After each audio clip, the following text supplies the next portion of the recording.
Today we're talking about some people milking Stan Lee's Twitter account for a quick buck, for some pocket change to go to the corner and buy some cigarettes.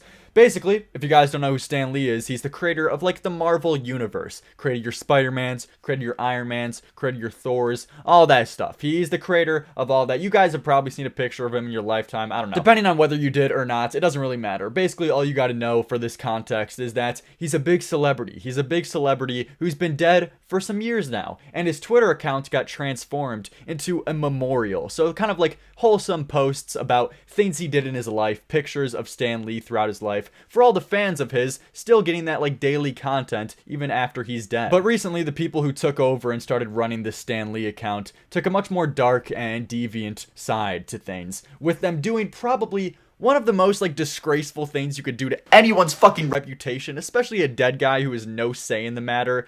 They started selling NFTs on his Twitter account. What is supposed to be a memorial, they just completely opened their cheeks and took a fat shit on this guy's whole reputation with this post. Take a look at this. From championing diversity to embracing new tech. You already know this is going to be AIDS if they're talking about championing diversity. But yeah, to embracing new tech, Stan was one step ahead of the curve. To honor his innovative spirit, Stan's first Indian hero gotta make sure it's an Indian one, Chakra the Invincible, debuts in his own NFT, digital art, collection from 7:30, and then a whole bunch of times. Sign up for Chakraverse.io. They're selling NFTs. They're promoting NFTs on this dead guy's Twitter account. What could be a bigger fucking piss take on this guy's grave and reputation?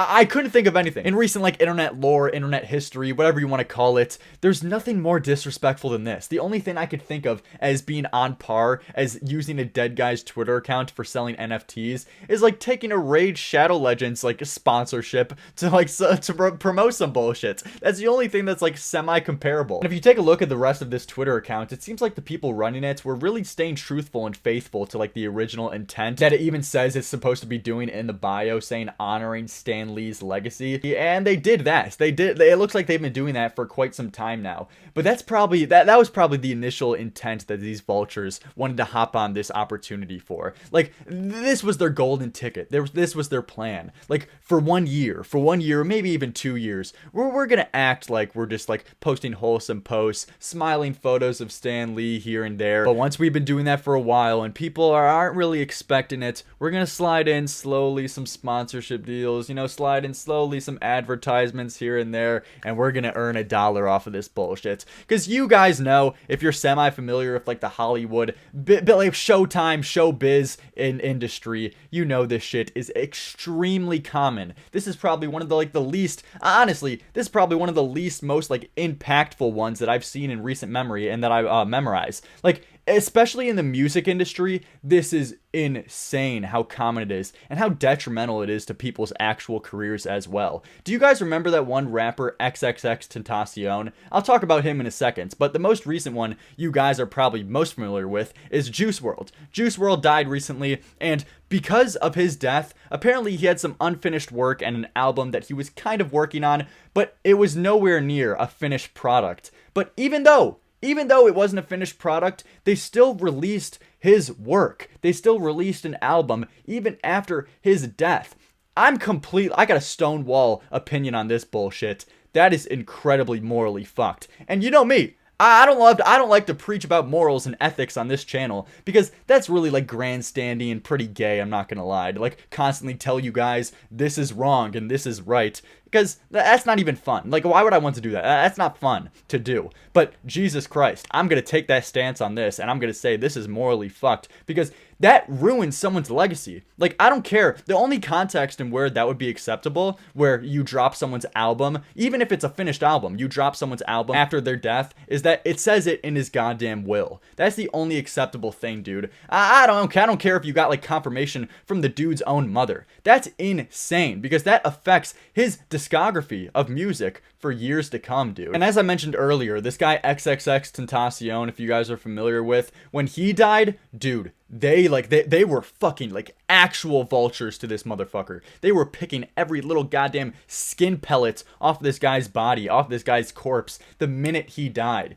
They dropped like 3 or 4 albums of terrible, unreleased bullshit that this guy like concocted while he was living. Like, I swear to God, the type of shit that they were releasing on these albums after he was dead was the most unfinished product gay shit of mankind. I don't know why I said gay shit. It was like they just took any simple recording of this guy while he was alive and just put a rap beat behind it and sold it off for millions to earn a quick buck. There would be songs that are just 1 minute long with some Lil Pump repeated chorus bullshit. Like, what was that? Gucci Gang? It would literally be some Gucci Gang bullshit like that, of just repeating 2 lines over and over and over and over again, just behind some beat. It was the most unfinished and clearly unfinished bullshit, even with the first album that they dropped. Now, these motherfuckers dropped 2 more even after that, which completely ruins this guy's discography and tarnishes his career so greatly, because you're releasing shit that he didn't even give the okay of. Like, Jesus Christ, man. That's just so damaging for no reason.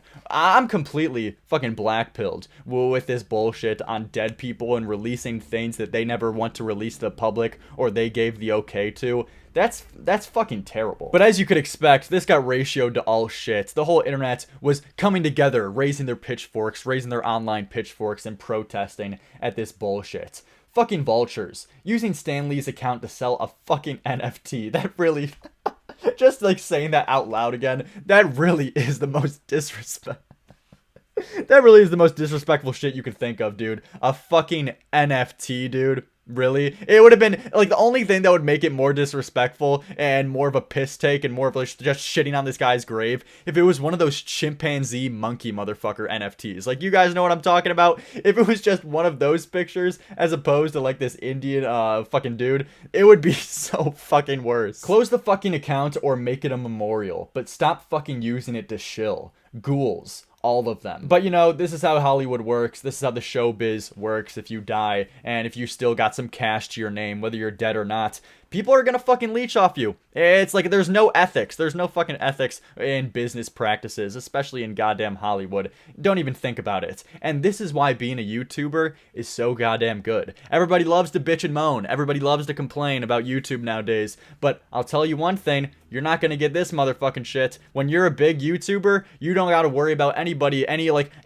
big label who you're signed to, or any like company, or like some parent company who you're working under when you're into showbiz or in the Hollywood industry. You don't gotta worry about any of that with YouTube. It's just you talking shit into a camera and throwing it up on the platform, throwing it up on the website. The only people you gotta kneel to is little mommy Susan, and she is a little bit of a bitch, I'm not gonna lie, but goddamn, in comparison to this, in comparison to Hollywood business, this is a fucking dream. So all you guys out there, whenever you hear YouTubers saying, you know, YouTube, it's not a good decision, you guys don't want to be YouTubers, just know, they're full of shit. Being a YouTuber is the best goddamn thing of all goddamn time. So all of you guys, be YouTubers. That, in conclusion, be a YouTuber. Don't be a little gay boy in the Hollywood industry, because you'll get pissed on. Your grave will get shit on.